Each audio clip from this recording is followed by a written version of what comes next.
Өкпе аурулары дегеніміз не? Өкпе аурулары тыныс алу жүйесін зақымдайтын, өкпенің қалыпты жұмысын бұзатын әртүрлі дерттер. Бұл аурулар тыныс тарылуына, жөтелге, ентігуге, тыныстың жеткіліксіздігіне әкелуі мүмкін. Өкпе ауруларының негізгі түрлері. Бірінші, инфекциялық аурулар. Пневмония, өкпе қабынуы, бактерия, вирус әсерінен өкпенің қабынуы. Туберкулез, баяу дамитын жұқпалы ауру, өкпеде қуыстар түзуі мүмкін.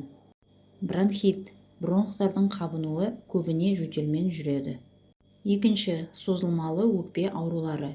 Созылмалы обструктивті өкпе ауруы.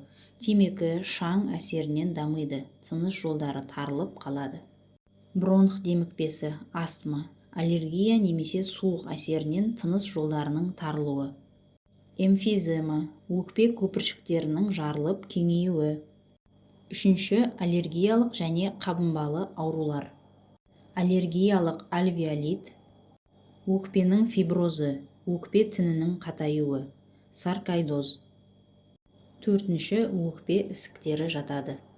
Өкпе ауруларының алдын алу, темекіден толық бас тарту, суық тиюді болдырмау, иммунитетті күшейту. Туберкулезге жыл сайын флюорография, рентген тексерістен өту. Үйді желдетіп, шаңды азайту.